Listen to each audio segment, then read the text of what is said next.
Muy buenos días, estimados estudiantes. Es un verdadero placer volver a compartir con ustedes dentro de esta asignatura de comunicación oral y escrita. Esperando y augurando que hayan tenido un excelente fin de semana. El día de hoy vamos a continuar con la clase correspondiente a la semana número 3, avanzando con el material que nos corresponde. Como ustedes ya conocen, soy el abogado Milton Rodrigo Molina Verdugo y seré quien les impartirá la cátedra de esta asignatura. Dentro del contenido de esta semana, vamos a observar a la comunicación y la lingüística del texto, temas que vamos a seguirlos desarrollando de manera progresiva y que, como ustedes ya conocen, vamos a expandir más el tema en la clase sincrónica, en la cual ustedes también van a poder aportar sus ideas y vamos a seguir intercambiando pensamientos acerca de la materia.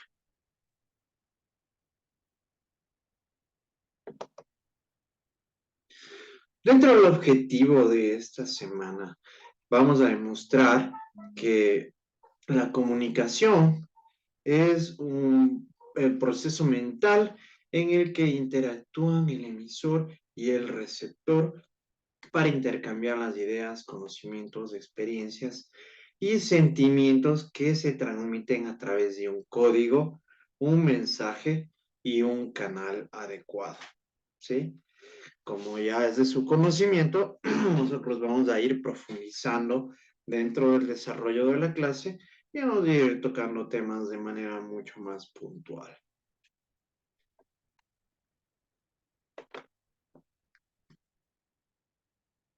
En la clase sincrónica respectiva, vamos a seguir de igual manera, eh, averiguando y conociendo cuáles son los conocimientos previos que ustedes tienen dentro de este ámbito de comunicación, como de igual manera de la lingüística del texto, que ya vamos a seguirlo viendo en el transcurso de la clase. La comunicación. La comunicación es un elemento básico generador de la sociabilidad. Es a través de ella que el hombre se nutre y preserva su carácter como ser eminente de convivencia, además de promover la solidaridad social y el espíritu cooperativo entre los grupos. Como ya lo habíamos hablado de manera continua, el hombre por naturaleza es un ser social y el medio conductor para que pueda desarrollarse esta sociabilidad es la comunicación, que es la que nos permite relacionarnos con los seres de nuestro entorno, ¿sí? La escritura es uno de los medios de comunicación más antiguos de la humanidad. Ustedes ya lo saben, ya lo vimos de igual manera.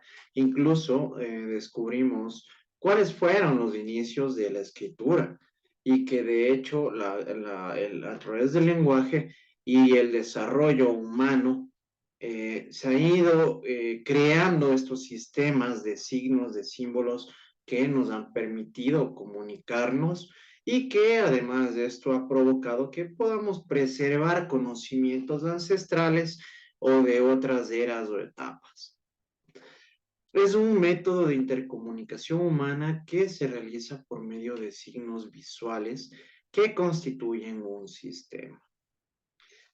Es un proceso mecánico, una destreza psicomotriz mediante la cual se aprende a escribir palabras y oraciones que permiten la materialización inteligible del mensaje. Es como lo que habíamos visto. Nosotros ya habíamos estado tratando acerca de este sistema de signos o de símbolos que fue desarrollado por el hombre a través de su preparación, de su desarrollo evolutivo de pensamiento, que pudo permitir que adquieran destrezas que han ayudado a incluso como a establecer medios por los cuales nosotros nos podemos dar a comprender, ¿sí? Ya habíamos manifestado que incluso la escritura, para llegar a la escritura, era necesario tener un, un dominio y unas capacidades incluso psicológicas, mentales, hasta técnicas, para que se puedan desarrollar de una manera eficaz, ya que, como lo hemos visto, es necesario tener un conocimiento gramatical, de sintaxis, de signos de puntuación, que sean adecuados, obviamente, del nivel del lenguaje, que nos permitirá a nosotros transmitir estas ideas, que nos permitirá a nosotros transmitir estos mensajes. Y a través de ello vamos a llegar a desarrollar una comunicación efectiva. ¿Sí? Principios de la comunicación. En la comunicación de calidad no hay diferencias entre lo que el emisor quiere decir y lo que el receptor entiende, ¿sí?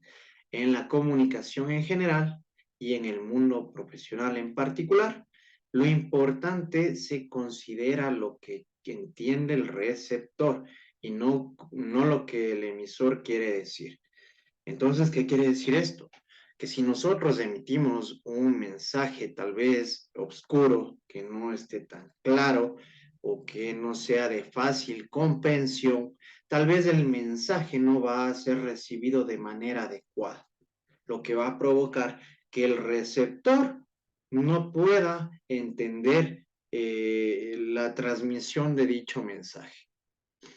Por ello, es que resulta esencial que nosotros tengamos la capacidad, el conocimiento y las destrezas, como las técnicas de igual forma, para que al momento de nosotros desarrollar estos mensajes puedan ser totalmente comprendidos y que con ello nosotros podamos tener una comunicación adecuada, una comunicación completa, sin que exista algún tipo de entorpecimiento para comprender lo que queremos decir, ¿sí? Cuando un receptor no comprende un mensaje o lo malinterpreta, posiblemente la causa está en la falta de claridad por parte del emisor, que es lo que acabamos de manifestar, ¿sí? Para hacer más eficaz la comunicación, el emisor debe orientar el mensaje al receptor y a la respuesta que queramos obtener de él. Nosotros ya conocemos la intención comunicativa, que es elemental al momento de nosotros querer enviar un mensaje. Por ende, resulta imprescindible que el emisor pueda direccionar el mensaje en la forma, en la manera y en el nivel adecuado para que tenga la respuesta necesaria o la respuesta que estaba buscando con este tipo de mensajes.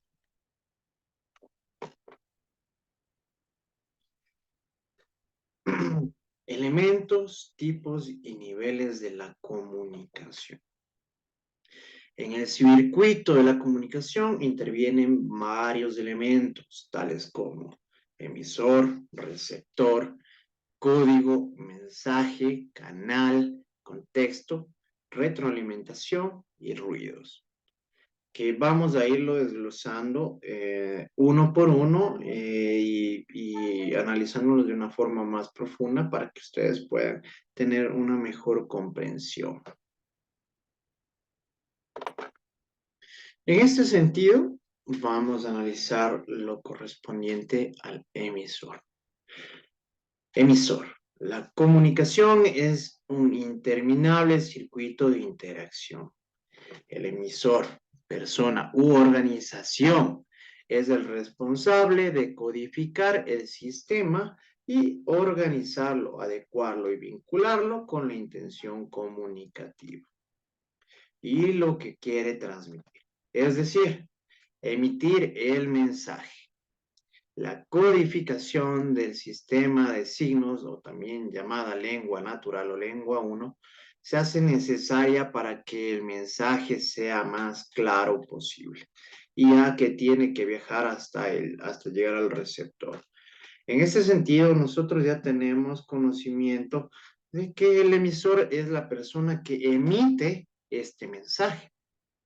Obviamente, al ser el emisor del mismo, va a tener y va a necesitar estructurarlo de una manera tal que pueda ser comprendido por el receptor, que es a donde va a viajar el mensaje, a donde va a llegar este mensaje.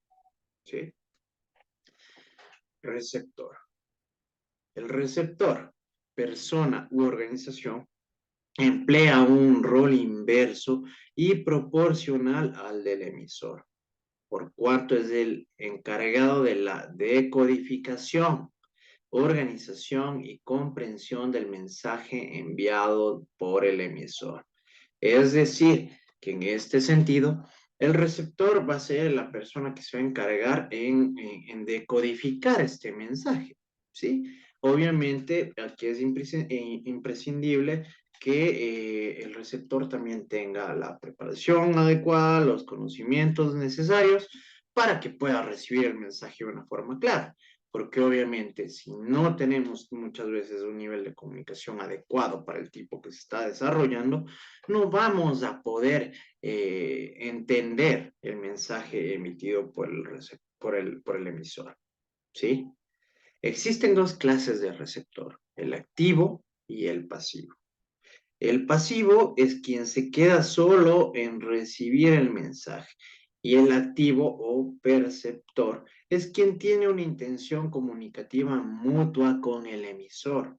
Realiza el proceso de decodificación y de nuevo esa codificación para dar una respuesta transformándose en emisor al producirse una retroalimentación.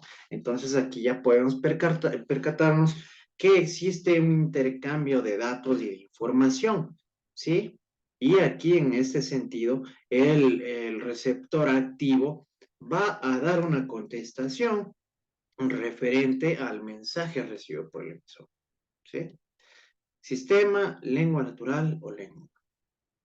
Es la lengua o el idioma que se emplea para que se pueda dar o presentar la comunicación. Si los conformantes de una conversación no manejan el mismo sistema, no existirá comprensión. Es indispensable que entre los dos elementos de la comunicación, emisor-receptor, exista la misma lengua natural. ¿Qué quiere decir esto del sistema o lengua natural o lengua? Que conjuntamente con lo que nosotros ya habíamos revisado referente a la lengua en la clase anterior, perdón, ustedes ya pudieron percatarse lo indispensable que es conocer una lengua. ¿Por qué?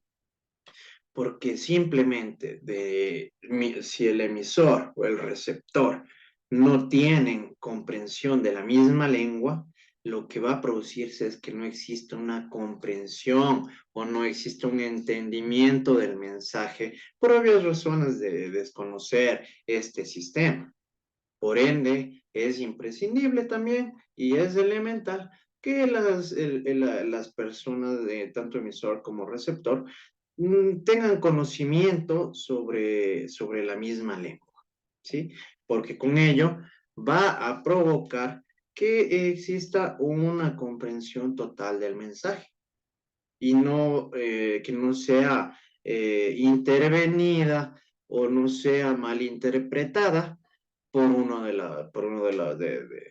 de estas partes fundamentales que desarrollan la comunicación, ¿sí?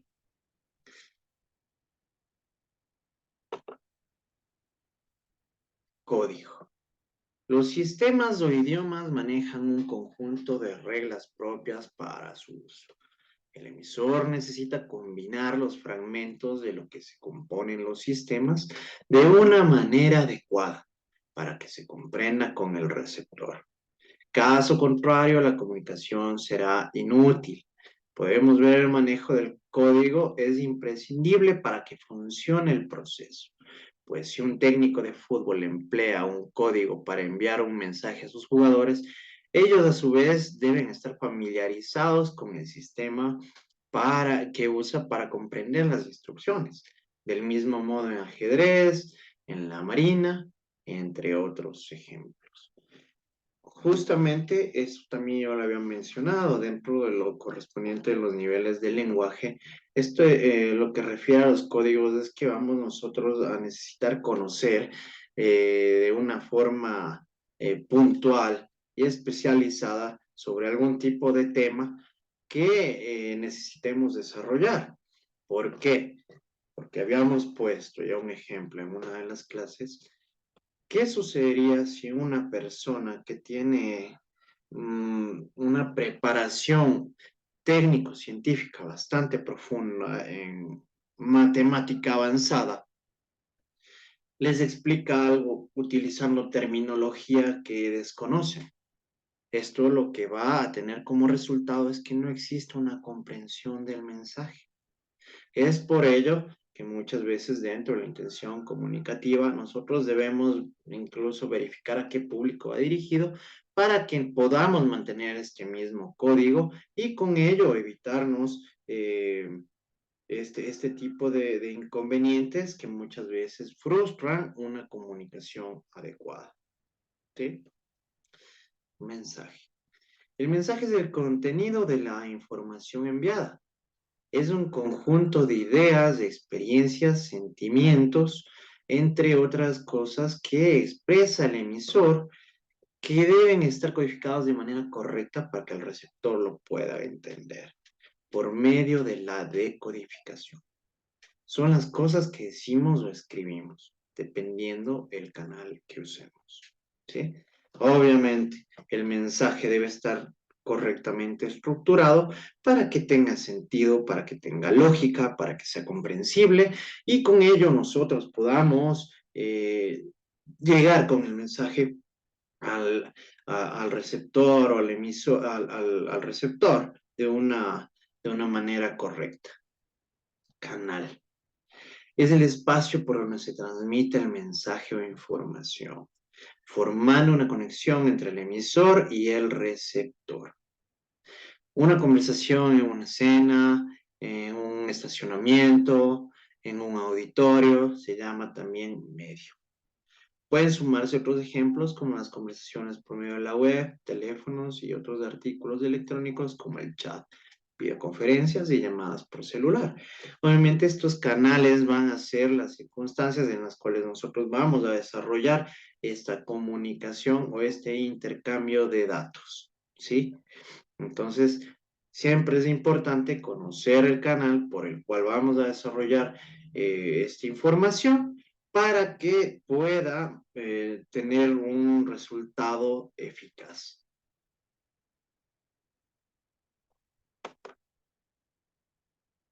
Contexto. El contexto es toda la carga referencial, histórica, cultural, temática, que describe toda la realidad que se percibe gracias al mensaje. Es un colectivo que envuelve a los interlocutores. No es el lugar, sino la situación comunicativa. De igual manera, aquí tiene mucho que ver la forma en la que se ha planteado esta comunicación para que tenga un resultado eficiente. ¿Sí? Retroalimentación. La retroalimentación se produce cuando el receptor es activo y reacciona ante lo que busca la comunicación, una respuesta. Al producirse una respuesta por parte del receptor, este se convierte en emisor provocando un intercambio de rol y demostrando que la comunicación puede ser infinita. ¿A qué se refiere esto? A mantener una conversación, ¿sí? Es decir, el emisor emite un mensaje, nosotros lo recibimos Y obviamente al decodificarlo vamos a tener comprensión sobre la respuesta que está buscando el emisor y nos vamos a convertir en emisores de vuelta, ¿no? Entonces, esto viene a ser la retroalimentación y obviamente va a tener y va a desarrollarse hasta el momento que nosotros consideremos pertinente, ¿sí? Ruidos. Los ruidos son todas las cosas que ponen en peligro la comunicación, desde un celular sonando hasta la falta de intención comunicativa por parte de uno de los interlocutores. Siempre que exista algún problema en la comunicación, podemos atribuirlos a los ruidos. Recordemos que no todo ruido es sonoro. ¿Sí? Miren aquí en particular, esto de los ruidos viene a ser cuando nosotros tal vez estemos en un lugar en el cual no tengamos una entrada auditiva apropiada, lo cual va a permitir que por más que estemos conversando con alguien, tal vez no vamos a entender el mensaje de manera completa. Un ejemplo, es como cuando se ponen a conversar tal vez en una discoteca, o de igual manera, si tratan de mantener una conversación en un estadio de fútbol, ¿sí? Puede que los ruidos que forman parte de este entorno y de este ambiente pongan en peligro y provoquen que no sea el mensaje completamente entendido.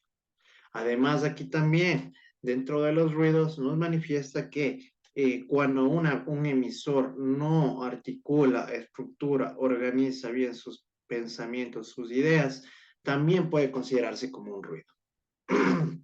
¿Sí? Lingüística del texto. Con el nombre de lingüística textual se hace referencia a una disciplina cuyo objeto de estudio es el texto, entendido como acontecimiento comunicativo verbal con plenitud de sentido, que posee una serie de propiedades. Concebida como ciencia interdisciplinaria, la lingüística textual emerge a fines de los años 60 del siglo XX en las universidades de Europa Central, entre las que cabe destacar la Universidad de Constanza, Alemania, que se presenta como una lingüística cuyo objeto es dar cuenta de la cohesión y coherencia de un texto, traspasando los límites de la oración. ¿Sí? Entonces, ¿qué quiere decir esto? Que un texto va a tener ya un hilaje y va a tener una coherencia continua, ¿sí? Que esto va a provocar incluso que tengan un mejor entendimiento. T. Van Dyck, en 1979, llamó la atención sobre el hecho de que la denominación de lingüística del texto no se refiere a una única disciplina, sino que este término se utiliza para etiquetar cualquier estudio que tenga como objetivo el texto. ¿Sí? En este sentido, la retórica es la forma más antigua de interés por el estudio del texto. Asimismo, los textos han sido durante mucho tiempo objeto de investigación de los estudios literarios, en los que la lingüística textual tiene un precursor importante por cuanto recupera esa tradición filológica y retórica. Por otro lado, aunque en un principio se interesó por las producciones escritas, sus intereses tienden a converger con la disciplina denominada análisis del discurso, orientada a sus orígenes a las producciones originales, orales. Perdón. Tipologías textuales según la forma del discurso. Narrativo. El texto narrativo se expresa por medio de acciones o hechos reales o imaginarios que acompañan el transcurso de una historia que se presenta en un tiempo y un espacio determinado. Los autores de los acontecimientos son los personajes, ya sean estos principales o secundarios. Los hechos se alternan entre principales y secundarios, pudiendo dar la historia varios giros, según la intención del autor. Ejemplo, Juan se puso la camiseta de su equipo, salió dando saltos muy altos, tomó el bus hacia el centro de prácticas y se sentó a escuchar música mientras llegaba. Y en la práctica se vio muy entusiasta. y justo cuando estaba a punto de meter gol, le hicieron una falta y terminó metiendo el gol de penal. ¿Qué está haciendo aquí? Nos está narrando un escenario y hechos que se están desarrollando en el mismo, ¿sí? Entonces aquí nosotros tenemos un actor principal en este caso que es Juan, ¿sí? Entonces nos están narrando de manera progresiva las acciones y los hechos que desarrolla Juan, ¿sí? Descriptivo. La descripción es el motor de este tipo de textos. Nos fundamentamos en las características de un hecho, persona o cualquier cosa que pueda ser conceptualizada, de quién o de qué se trata en el texto de una manera detallada. Hay que recalcar que hay acciones en esta tipología, solo un relato en función de las variables y características para poder conceptualizar lo que se describe, ya sea esto ficticio o real. Por ejemplo, una llave es un objeto pequeño, metálico, con dientes que sirven como clave en uno de los extremos y se emplea para abrir cerraduras de todo tipo. Hay cuadradas, redondas, romboides, entre otras formas. ¿Sí? Entonces, ¿qué estamos aquí haciendo? Describiendo, vamos a detallar las características de algún tipo de objeto. ¿Sí? De igual manera, esta tipología textual descriptiva puede ser utilizada en el ámbito literario para describir personajes, ¿sí?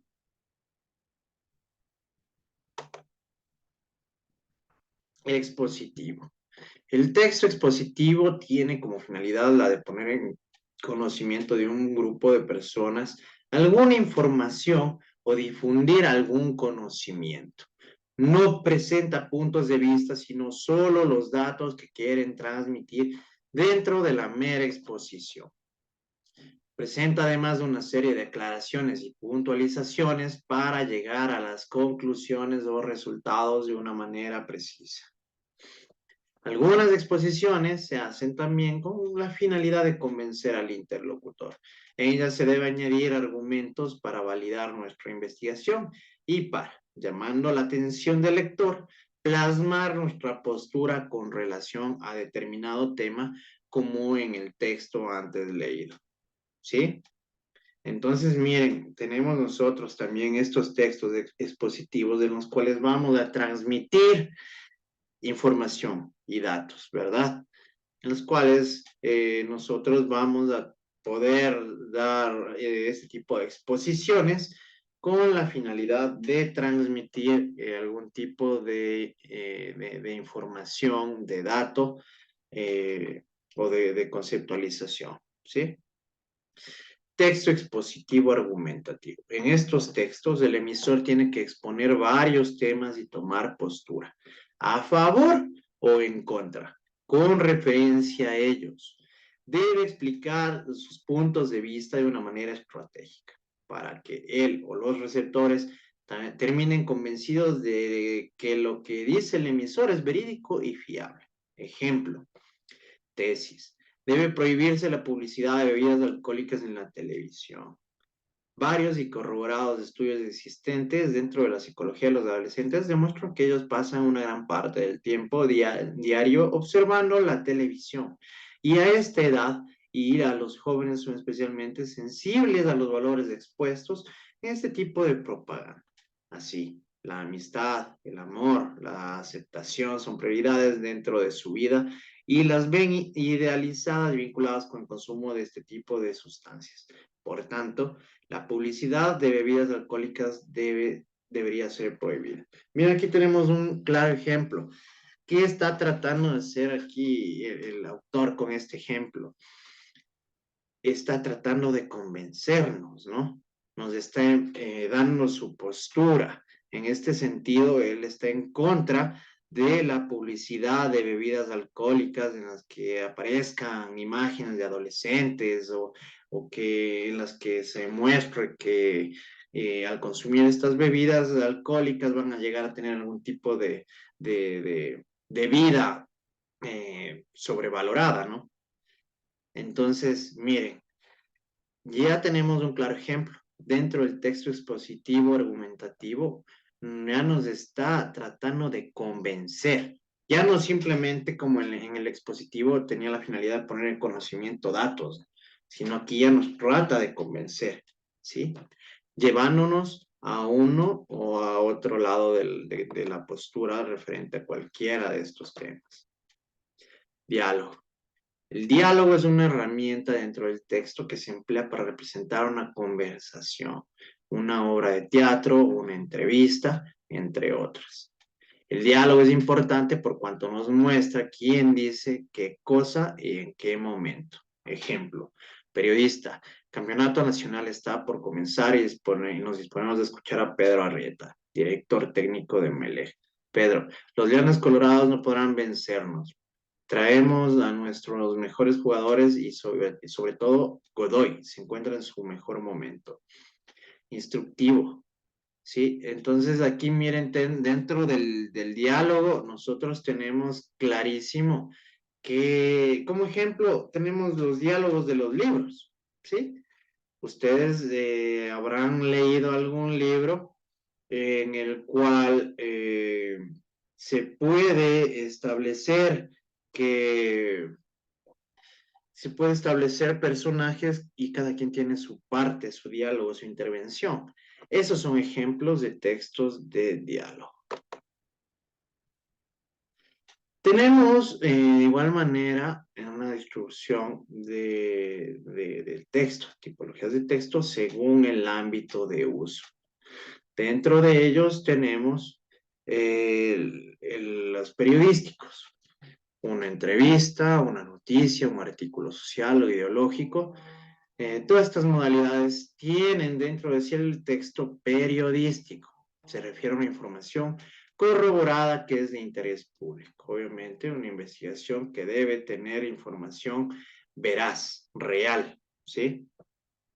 Humanísticos. Los textos humanísticos hacen referencia a tópicos vinculados con la sociedad desde una perspectiva de humanidad. Temas culturales y sociales son tratados. Aquí ustedes ya conocen que dentro de temas humanísticos tenemos culturas, tradiciones, leyendas, aquí tenemos festividades de, pongámoslo el ejemplo, Carnaval de Guaranda, ¿sí? Esos son textos humanísticos, científicos. Los textos científicos hacen referencia, como su nombre lo dice, a investigaciones de las ciencias y son utilizados para difundir el conocimiento de la ciencia y tecnología. Primen ellos la objetividad.